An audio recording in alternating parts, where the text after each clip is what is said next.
আচ্ছা, গত লেকচারে যে পড়াইছিলাম পজিশন ডিস্ট্রিবিউশন, সেটা কোনো প্রবলেম আছে কিনা? স্যার r-1 এর উপর একটা বার ছিল স্যার, ওই বারটা যদি আরেকবার একটু বলতেন, মানে ওই ফ্যাক্টোরিয়ালের পরিবর্তে যে একটা উপরে দাগ ছিল ওইটা স্যার। ও, ওইটা হচ্ছে রেখা বন্ধনী। হ্যাঁ, প্রথম বন্ধনী, দ্বিতীয় বন্ধনী, তৃতীয় বন্ধনী আছে না? জি স্যার। ওটা একটা রেখা বন্ধনী, তো ওইটার পরিবর্তে ওখানে আর একটা ফার্স্ট ব্র্যাকেট দিতে পারো। বুঝতে পেরেছো? উপরের বার যেটা দেওয়া আছে ওটা না দিয়ে ওটা তুলে দিয়ে ওই জায়গাতে একটা প্রথম ব্র্যাকেট r-1 ফার্স্ট ব্র্যাকেটে ঘুরিয়ে দিতে পারো। একই কথা। স্যার ফ্যাক্টোরিয়াল দিয়ে করলেও তো হবে মনে হয় স্যার, নাকি স্যার ওইটা লাগবে? না না, ওটা হচ্ছে বন্ধনী, ফ্যাক্টোরিয়াল সাথে তো বন্ধনীর ব্যাপার না। হ্যাঁ, ও আচ্ছা। ওটা বন্ধনী, মানে প্রথম বন্ধনী আছে না, ব্র্যাকেট ব্র্যাকেট, ওটা ব্র্যাকেট। হ্যাঁ, ও আচ্ছা, জি স্যার। রেখা ব্র্যাকেট। জি স্যার। হ্যাঁ, তো ওই বার তুলে দিয়ে ওইখানে ফার্স্ট ব্র্যাকেট ব্যবহার করতে পারো। তো ফার্স্ট ব্র্যাকেটের ভিতরে আর একটা ফার্স্ট ব্র্যাকেট পড়ে যাবে, সেক্ষেত্রে ভিতরেরটা আগে প্রায়োরিটি পাবে, তার বাইরেরটা পর্যায়ক্রমে পাবে। আর রেখা বন্ধনী দিয়ে বোঝানো হয়েছে যে ওটা আরেকটা বন্ধনী। আচ্ছা, আজকে দেখো sampling estimation test of hypothesis. হ্যাঁ, স্যাম্পলিং আমি একটু গল্প আকারে বলে দিই। যে পপুলেশন মানে যে সবসময় জনসংখ্যা তা নয় কিন্তু। হ্যাঁ, যেমন জীবজন্তুর পপুলেশন হয়, গাছপালার পপুলেশন, তোমার যদি যে কোনো গণনাযোগ্য বিষয়গুলো পপুলেশনের মধ্যে আওতায় আনা যায়। বুঝেছো? তো এখন হচ্ছে গণনা বা কাউন্ট বা পরিমাপ, এগুলো সবই পপুলেশনের মধ্যে। তো এখন হচ্ছে স্যাম্পলিং হচ্ছে স্যাম্পল থেকে আসা। বুঝতে পারছো? টোটাল বিষয় থেকে, টোটাল পপুলেশন থেকে অল্প কিছু অংশ নিয়ে টেস্ট করে টোটালের উপর যে একটা কনক্লুশন করা হয় বা একটা মন্তব্য করা হয়, সেটাই হচ্ছে স্যাম্পলিং। এক্সাম্পলে দেখো, মানে কয়েক ফোঁটা রক্ত নিয়ে a doctor examines a few drop of blood and draws conclusion about the blood constitution of the whole body. ডাক্তাররা কি করে, অল্প কিছু করে ব্লাড টেস্ট করে বলে যে গোটা শরীরের রক্তের কন্ডিশন কেমন সেটা বলে দেয়। এটা হচ্ছে স্যাম্পলিং। এই যে অল্প কিছু মানে বস্তু বা বিষয় নিয়ে পরীক্ষা নিরীক্ষা করে টোটালের উপর কমেন্ট করা, এটাই হচ্ছে sampling. Complete enumeration survey or census method. Data are collected for each and every unit belonging to the population or universe, which is the complete set of items which are of the interest in any particular situation is called complete enumeration survey or census method. তো এখন হচ্ছে যে total পপুলেশনের প্রত্যেক ইউনিটের নিয়ে যদি করা হয়, জরিপ চালানো হয়, সেটাই কমপ্লিট সেন্সাস বা কমপ্লিট ইনুমেরেশন বা census method. Unbased estimates. A statistics is called an unbased estimator of a population parameter if the mean or expectation of the statistics is equal to the parameter. Mean অথবা এক্সপেকটেশন যদি নেওয়া হয়, statistically calculation করা হয়, আর ওই প্যারামিটারের সমানই যদি হয়, তাহলে সেটা হবে আনবেসড এস্টিমেটর। এক্সাম্পলে দেখো, এই যে এক্স বার, এটাও মেন, বাট মিও মেন। তো এক্স বারের এক্সপেকটেশন নিয়ে যদি মিউ পাওয়া যাচ্ছে, তাহলে এটা এই মেনের এক্সপেকটেশন নিয়ে আমার ওই মেনই ফিরে পাওয়া যাচ্ছে, সেই জন্য এটা আনবেসড estimator. Point estimate and interval estimate. An estimate of a population parameter given by a single number is called a point estimate of the parameter. হ্যাঁ, একটা সিঙ্গেল নাম্বার দ্বারা যদি এস্টিমেট করা হয় তাহলে সেটা পয়েন্ট এস্টিমেট, আর যদি রেঞ্জের মধ্যে এস্টিমেট করা হয় সেটা হচ্ছে ইন্টারভাল এস্টিমেট। যেমন an estimate of a population parameter given by two number between which the parameter may be considered to lie is called an interval estimate of the parameter.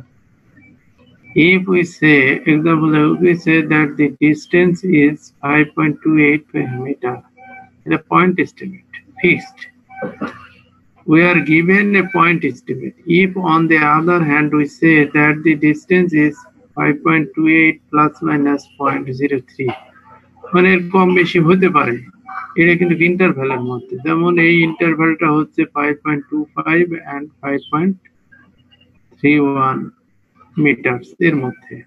We are given an interval estimate. এইটাকে একটা রেঞ্জের মধ্যে যদি guess করা হয় সেটা হচ্ছে interval estimate. আর reliability, অনেক সময় যে statement of the error or precision of an estimate is often called its reliability. Reliability কাকে বলে? স্টেটমেন্ট, একটা স্টেটমেন্টকে এররের উপর statement of an estimate of often মানে অনেক সময় এই রিলায়েবিলিটি বলা হয় এই precision. Test of hypothesis, hypothesis এর এটা একটু গল্প আকারে বলে। হাইপোথিসিস মানে গেস করা, একটা টার্গেট করা। প্রথমে আমরা যে কোনো এক্সপেরিমেন্ট বা যে কোনো কিছু করতে গিয়ে একটা টার্গেট করি যে এই রেজাল্ট আমরা পেতে চাই বা হবে এরকম, সেটাই হাইপোথিসিস। মানে প্রথমে যে একটা নাম দিয়ে বা একটা টার্গেট করি, একটা অনুমান করি যে এটা রেজাল্ট পেতে পারি, সেটা হাইপোথিসিস। সেটা এখানে সাহিত্যিকভাবে বলা হয়েছে। সিম্পল হাইপোথিসিস আছে, তারপরে composite hypothesis, null hypothesis, alternative hypothesis, level of significant test, power of test, type 1 and type 2 error. এইটার ক্ষেত্রে যে এররের টু টেল টেস্ট, টাইপ 1 এবং 2 এরর। আচ্ছা, এই ডেফিনেশন গুলো একটু সাহিত্যিক ভাবে মুখস্থ করে লিখিও, কারণ ডেফিনেশন তো একটা আসে মাঝে মধ্যে। এররের এইটার ব্যাপার, যদি আমরা হাইপোথিসিস একরকম করলাম বা একটা টেস্ট রিজেক্টেড, টেস্টে সেটা পেলাম না, সেটা একরকমের হাইপোথিসিস। আমরা মিথ্যা অনুমান করলাম কিন্তু টেস্ট এটাকে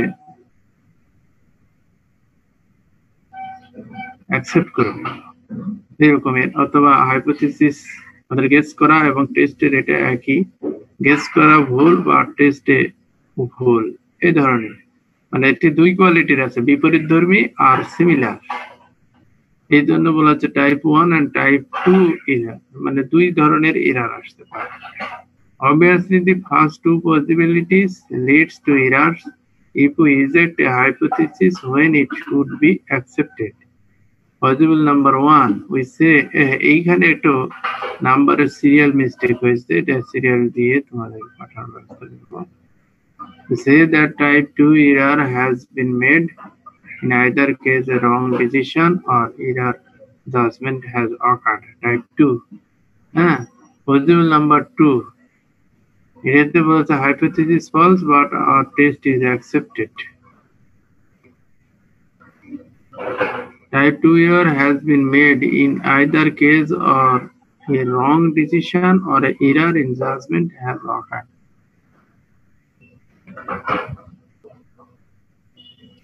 এবং দেখো টু টেল টেস্ট, আমাদের মনে করো যে একটা রিজিয়নের মধ্যে যদি আমরা বিষয়গুলো গ্রান্টেড করি, রিজিয়নের বাইরে বেশি হলেও সেটা রিজিয়ন, এবং আমাদের মিনিমামের চেয়ে আরো বেশি কম হলেও সেটা রিজেকশন এরিয়া। এই ধরনের দুই সাইডে যদি আমাদের টেস্টিং থাকে তাহলে সেইটা ট্রু-টেল টেস্ট। মানে একটা রেঞ্জের বাইরে মাপের যে বেশি হলেও চলবে না, কম হলেও চলবে না, সেইটা হচ্ছে ইনজেকশন। যেমন একটা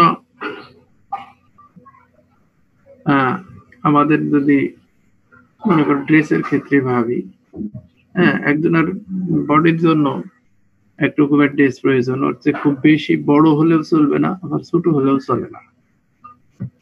তো এটা টু-টেল টেস্টে বলা হয়। ওয়ান-টেল টেস্ট এক সাইড, হয়তো বলা হচ্ছে যে ছোট হলে চলবে না, আচ্ছা বড় হলে অসুবিধা নেই, আবার বড় হলে চলবে না, ছোট হলে অসুবিধা নেই, এরকম কিছু কেস ঘটে। কিছু জিনিসের ক্ষেত্রে যেমন যদি আমরা যদি মনে করি যে একটা এক্স্যাক্টলি একটা হয়তো মনে করছি যে একটা ঘরে ছাদের সঙ্গে নিচেরই ইয়া করব, মনে করো যে একটা ঢোকা বা ঠেস দিব, ঠেসের লাঠিটা যদি বড় হয় তাহলে মানে একটু ক্রস করে দেওয়া যাবে, ছোট হলে নিচে আর একটা জোড়া দিতে হবে, কিন্তু ছোট হলে তাহলে ওটা চলবে না। জোড়া দেওয়া যদি অপশন না থাকে, জোড়া দেওয়া তো ওটা আর একটা বিষয়। তো বড় হলে আমরা একটু ক্রস করেও ঠেস দিতে পারবো, বাট ছোট হলে আমরা ওটা ব্যবহার করতে পারছি না। এই ধরনের বিষয়গুলো ওয়ান-টেল টেস্ট, মানে ছোট হলে চলবে না, বড় হলে চলবে। আবার কিছু বিষয় আছে বড় হলে চলবে না, যে প্রয়োজন তার চেয়ে বড় হলে চলবে না, হচ্ছে প্রয়োজনের তুলনায় একটু ছোট হলেও ব্যবহার করা যাবে। এই ধরনের গুলো ওয়ান-টেল টেস্ট। এই ক্রিটিক্যাল, এখন দেখো ক্রিটিক্যাল ভ্যালু গুলো তোমাদের একটু রাখতে হবে। মেইনলি লেভেল অফ সিগনিফিকেন্স, এই যে যেমন এটা 10%, এটা 0.5%, বুঝতে পেরেছো? এটা 1%, এটা 0.5%, এটা 0.02%, এরকম এগুলো পার্সেন্টেজের, এটা পার্সেন্টকে জেনারেল করে লেখা হয়েছে। লেভেল অফ সিগনিফিকেন্ট কিন্তু এইটা, এন্ড কোন লেভেলে যাচ্ছে তার ক্রিটিক্যাল ভ্যালু গুলো এগুলো মুখস্থ রাখতে হবে। যেমন মেইনলি বেশিরভাগই আসে 0.5% এরারে। Critical region, critical value of Z for one tail test আর ফর টু-টেল টেস্ট। একটা এক্সাম্পলে দেখো, এইখানে যেমন জেড এর ভ্যালু এইটা, কিন্তু জেডটা জানো কি স্যার? জেডটা এইখানে একটা মানে ক্রিটিক্যাল ভ্যালু পরিমাপের একটা স্ট্যান্ডার্ড, যেমন স্ট্যান্ডার্ড ডেভিয়েশনের জন্য সিগমা ব্যবহার করি। এই টেস্টিং এর ক্ষেত্রে জেড একটা স্ট্যান্ডার্ড ভেরিয়েবল, এটা জেনারেল ব্যবহার করা হয়। আর এটা নিয়ে চার্টও কিন্তু আছে, ওই যে এর আগে কোথায় যেন পড়ালাম, নর্মাল ডিস্ট্রিবিউশনে জেড, ওই রিলেশনটাই কিন্তু কেটে, নর্মাল ডিস্ট্রিবিউশনের একটা অঙ্ক করেছিলাম যে x bar minus mu by sigma, সেইখানে জেড ভেরিয়েবল ব্যবহার করছিলাম। জেড কিন্তু স্ট্যান্ডার্ড একটা ক্রিটিক্যাল ভ্যালুর নির্ণয়ের একটা মানে ভেরিয়েবল। তো সেই ক্ষেত্রে এই জেড এর মান যেমন এইটা আসলো ক্যালকুলেশন করে, আমার ক্যালকুলেশন পরে বলছি। এইখানে টু-টেল টেস্ট, কারণ এখানে প্লাস মাইনাস একটা রেঞ্জ আছে, at 5% level of significance, 5% কোশ্চেনে দেওয়া নেই, বাট আমরা ক্যালকুলেশন করে এই যে এখানে পেয়েছি 5%। এই ক্যালকুলেশনটা পরে বলছি। এই 5% এর জন্য এইটা, এই রেজাল্টটা কোথায় অবস্থান করে? 5% এ টু-টেল টেস্টে এই যে এটা আছে, এটা প্লাস মাইনাস 1.96, এটাই আমরা এখানে মুখস্থ লিখছি। ক্রিটিক্যাল ভ্যালু ইজ দিস, এটা মুখস্থ লেখা। বাট এই যে উপরে রেজাল্ট পেয়েছে এইটা, তাহলে এই রেজাল্টটা কি রিজেকশন রিজনে চলে যাচ্ছে। রিজেকশন এরিয়ার মধ্যে দেখো এখানে যদি আমরা ব্যবহার করি অ্যাকসেপ্টেড রিজন, এই যে লেফটে দেখানো আছে ফিগারে রিজেকশন এরিয়া, রাইট সাইড দেওয়া আছে রিজেক্টেড এরিয়া। এই রিজেক্টেড রিজিয়নে যদি চলে যায় সেটা আর অ্যাকসেপ্ট হবে না। সেই জন্য স্যার আমাদের অ্যাকসেপ্টেড রিজনটা কি স্যার মনে রাখতে হবে স্যার? তাহলে কতটুকুর মধ্যে থাকলে অ্যাকসেপ্টেড হবে? হ্যাঁ, এই যে এইটা এখানে তোমাকে আগে এই যে এইটা এইটা তুমি এই যে 5%, এই 5%টা তুমি অঙ্ক থেকে ক্যালকুলেশন করে নেবে যে কত পার্সেন্ট হচ্ছে, কত পার্সেন্ট হচ্ছে সেটা কিন্তু ক্যালকুলেশন করে নিতে হবে। হ্যাঁ, ক্যালকুলেশন করে নিয়ে যদি 5% হয় তাহলে তোমাকে এই ক্রিটিক্যাল রিজনের সঙ্গে কম্পেয়ার করতে হবে টেবিলের। এটা 5%, এটা উপরেরটা, এটা কিন্তু 5%, মানে 100 দিয়ে ভাগ করলে 0.05 আসে। হ্যাঁ, তাহলে এটা যদি 10% হয় তাহলে বামেরটা, 1% হলে ডানেরটা, এরকম। হুম, এইরকম রেঞ্জে মেনলি এর মধ্যে থাকে। তো এখন যেটা বিষয় সেটা তোমাকে এখন অঙ্কটা শুরু থেকে আবার বুঝিয়ে দিচ্ছি। The mean lifetime of a sample of 100 tube lights produced by a company is found to be 1580 hours with standard deviation of 90 hours. Standard deviation 90 hours, কিন্তু কোম্পানি ফাউন্ড দেখতেছে এইটা এত আওয়ার্সের গড় সে তৈরি করেছে, স্ট্যান্ডার্ড ডেভিয়েশন তার এত hours. Test the hypothesis that mean lifetime of the tube produced by the company is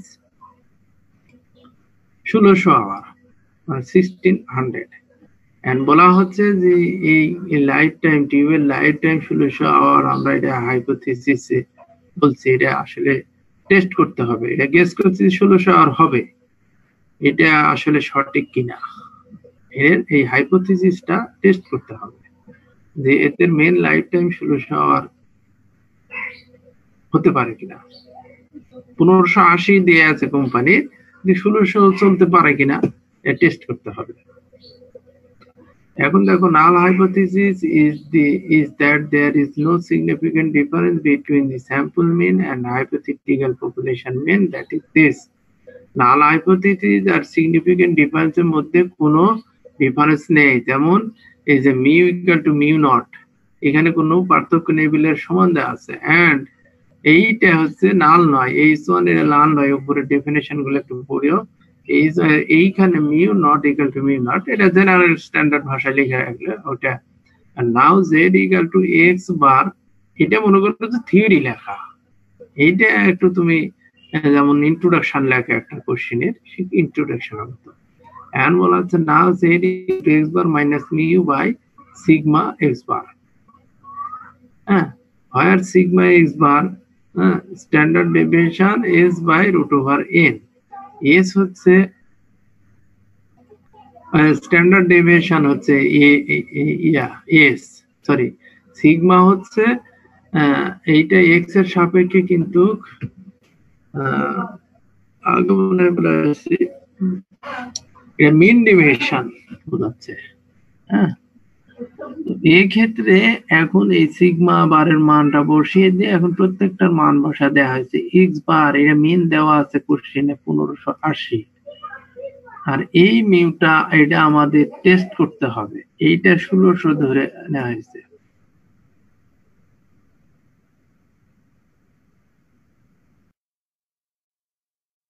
R N হচ্ছে 100 টিউব লাইটস, কতটা এখানে গণসংখ্যা, এন হচ্ছে পপুলেশন। 100 টিউব লাইটস এটা হিসাব করে মাইনাস 2.22।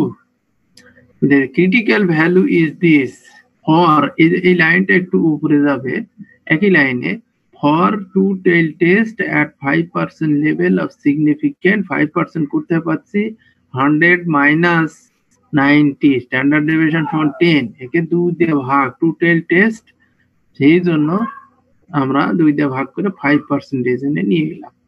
5% নিয়ে গেলে এই 5% লেভেলে সিগনিফিকেন্টটা টেবিল থেকে লেখা আছে প্লাস মাইনাস 1.96, কিন্তু আমাদের রেজাল্ট পেয়েছি।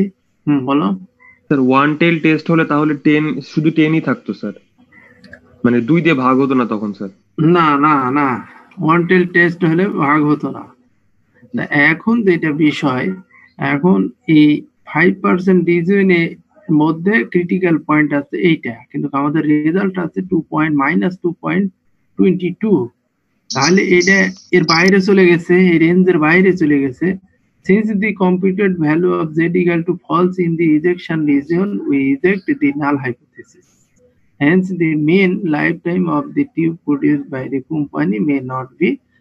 এত যদি তোমরা নাও লিখতে পারো, তাও এই যে ক্রিটিক্যাল ভ্যালুটা লিখলে, ক্রিটিক্যাল ভ্যালু ফর কার জন্য এটা লিখলে, লিখে বললে যে since z equal to this, this is rejected region, falls in rejected reason.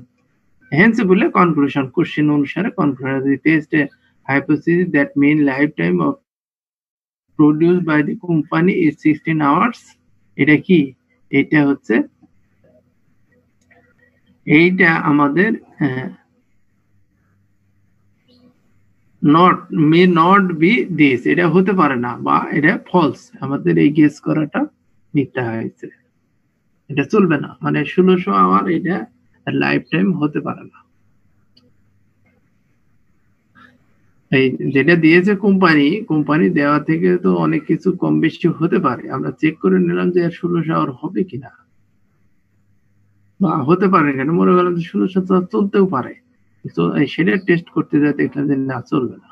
এইটাই এখন যেটা বিষয় বলছিলাম, এই ভাষাগুলোকে সংক্ষেপে করে রাখতে পারো।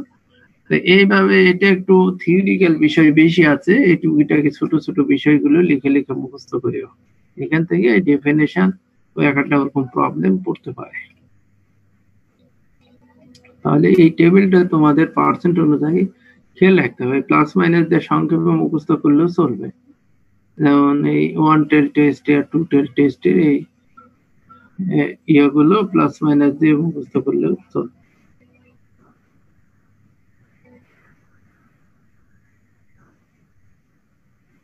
আগামী দিন আর একটা ক্লাস নিব, তোমাদের সিআর আসো ক্লাসে? স্যার একটা কোশ্চেন ছিল স্যার। হ্যাঁ বলো। স্যার এই যে 5% যে একটা ক্যালকুলেশন বের করলো স্যার থার্ড ব্র্যাকেটে, স্যার এই ক্যালকুলেশনটা স্যার বুঝতে পারিনি, যে 100 - 90 এই জিনিসটা আমি কোথা থেকে আনবো? এই যে 100 টিউব লাইটস, এটা পপুলেশন, আর স্ট্যান্ডার্ড ডেভিয়েশন 90, হ্যাঁ জি স্যার। এদের ডিফারেন্সটা 10, টোটালের জন্য 2 দিয়ে ভাগ করে 2 দেখে দেয়া হয়েছে। স্যার 2 দিয়ে ভাগটা কেন দেওয়া হয়েছে স্যার? এইটা 2 দিয়ে ভাগ এই কারণে টোটাল টেস্টের আমরা ক্রিটিক্যালের সঙ্গে কম্পেয়ার করব, এই জন্য করেছি। বুঝতে পারছি স্যার, থ্যাংক ইউ স্যার। তো এখন যেটা আমি বলতে চাচ্ছিলাম যে তোমাদের সিআর, তোমাদের বলেছিলাম কিনা না বলা থাকলেও এ পর্যন্ত কি কি পড়ানো হয়েছে, হ্যাঁ শুরু থেকে, মানে অফলাইন এবং অনলাইন সব মিলে কি কি পড়ানো হয়েছে, আগামী লেকচারে একটু আমাকে জিস্ট পয়েন্ট বা টপিকস গুলো বলতে হবে, বুঝতে পেরেছো? স্যার আসো, আরিফুল ভাই। জি স্যার। তুমি একটু সব তথ্য একটু শর্টকাট ওয়েতে স্যার এই টপিক গুলো পড়ানো হয়েছে, আগামী লেকচারে আমাকে একটু জানাও, কারণ আগামী দিন আমাদের তোমাদের ক্লাসই বলা যায় অনলাইনে, শেষের ক্লাসটা, সেখানে কোরিলেশন আছে, রিগ্রেশন অ্যানালাইসিস আছে, ওইটা একটু পড়ে তোমাদের আপাতত শেষ, যদি কোনো মিসিং হয়ে থাকে কম্পেয়ার করে দেখবো, সেটা হয়তো আবার পড়াবো। স্যার যদি না হয়ে থাকে তাহলে কি বলো? স্যার আমাদের আর কি, মানে আমাদের প্রথমে মানে শামসুল স্যার ক্লাস নিত স্যার, পরে স্যার আপনি এসে স্যার ক্লাস নিয়েছিলেন স্যার, কিন্তু স্যার আমাদের স্যার কোনো সিটি নেওয়া হয় নাই স্যার, এই আপনার স্যার পার্টের স্যার কোনো সিটি হয় নাই। আমি কি কোনো অ্যাসাইনমেন্ট দিয়েছি তোমাদের? স্যার আমাদের একটা অ্যাসাইনমেন্ট ছিল বলতে স্যার কি, যে পুরো কোর্সে যা যা পড়ানো হবে সবকিছু ক্লাস নোট, এটা একটা অ্যাসাইনমেন্ট ছিল আর কি, অফলাইনে স্যার। এখন স্যার জি স্যার অফ হয়ে গেল স্যার। এখন স্যার 2টা সিটি বাকি স্যার। এখন স্যার যদি অ্যাসাইনমেন্ট দিয়ে স্যার করা যেত স্যার ভালো। তোমরা অ্যাসাইনমেন্ট যেটা বলা আছে সেটা তো নোট নয়, ওটা এখন এই যে এখন নোট আকারে পাচ্ছ, এটা প্রিন্টেড, তোমরা হাতে লিখে শুরু করো, লিখে এখন তো তোমরা তো দেখে দেখে লিখবা, সেটা তো ধরেই নেওয়া যায়, তারপরে না দেখে লেখার চেষ্টা করিও। অ্যাসাইনমেন্ট ওইভাবে লিখতেই থাকো, কারণ এটা আমি বোর্ডে লেখা পড়াতাম, সেটা এখন টাইপ করে পড়াচ্ছি, বুঝতে পারছো? জি স্যার। স্যার তাহলে স্যার দুইটা সিটির মার্কই কি স্যার এই অ্যাসাইনমেন্টে যোগ হবে স্যার, মানে কাউন্ট হবে? আর দেখছি আর কি অন্য টিচাররা কি করছে। Wow. স্যার অন্যান্য স্যার স্যার আমাদের টিচার অ্যাসাইনমেন্টই দিতেছেন ম্যাক্সিমাম টিচার, দু হুম, একজন সিটিও নিচ্ছেন। সিটি স্যার নিচ্ছে হ্যাঁ। ম্যাক্সিমাম টিচার অ্যাসাইনমেন্টই দিয়ে দিচ্ছেন আর কি, অ্যাসাইনমেন্ট জমাও নিচ্ছেন সিটির বদলে আর কি স্যার। সিটিটা স্যার কিভাবে স্যার নিয়েছে আমাদের এক আধজনে? সিটি এখনো তো আমাদের হয়নি স্যার একটাও স্যার। স্যার আমাদের স্যার এই যে আপনার ক্লাসের পর স্যার ওমর স্যারের সিটি আছে স্যার। ও, তো আজকে আমরা স্যার সিটিটা আজকে কিভাবে জানবো যে স্যার হচ্ছে, কিভাবে। জি স্যার। কিভাবে কি হচ্ছে সেটা স্যার আগামী ক্লাসে স্যার তোমরা। ওমর স্যারের সিরিটা হবে স্যার এমসিকিউ টাইপ, মানে ওনার একটা ওয়েবসাইট আছে, ওয়েবসাইটে স্যার আমাদের যে হচ্ছে এমসিকিউ টাইপ একটা সিটি দিতে হবে, এরকম সিটি নিচ্ছে। স্যার এক কথায় প্রকাশ টাইপের স্যার, ট্রু ফলস বা ইয়েস নো এই টাইপের কোশ্চেন আসবে। মানে স্যার 10 কিন্তু মিনিট এর মধ্যে অ্যান্সার করে দিতে হবে স্যার, এরকম আর কি। কিন্তু সেটা বুঝলাম, সেটাতে তোমরা যে আর একটা সাইড দিয়ে তোমরা যে কোরিলেশন করবে না, সেটা তো বোঝা যাবে না যে স্যার আমরা স্যার চেষ্টা করবো স্যার, আপনি যদি অ্যাসাইনমেন্ট দেন স্যার তাহলে স্যার ভালো হতো আর কি স্যার। শোনো, অ্যাসাইনমেন্ট তো ম্যান্ডেটরি, ওটা দেওয়াই আছে, ওটাই কন্টিনিউ তোমরা রেডি করে ফেলো। হ্যাঁ, যেভাবে বলা আছে যে গোটা ক্লাসটাই তোমরা লিখে জমা দেবে, এইটা তো। স্যার পুরা ক্লাসটা না স্যার, যতগুলো এইচডব্লিউ দিচ্ছেন সেগুলা স্যার। এইচডব্লিউ খুব কম পরিমাণ। মানে মানে স্যার অফলাইনে স্যার আপনি স্যার প্রতিদিন স্যার 2টা বা 3টা করে স্যার থাকতো স্যার এসডব্লিউ।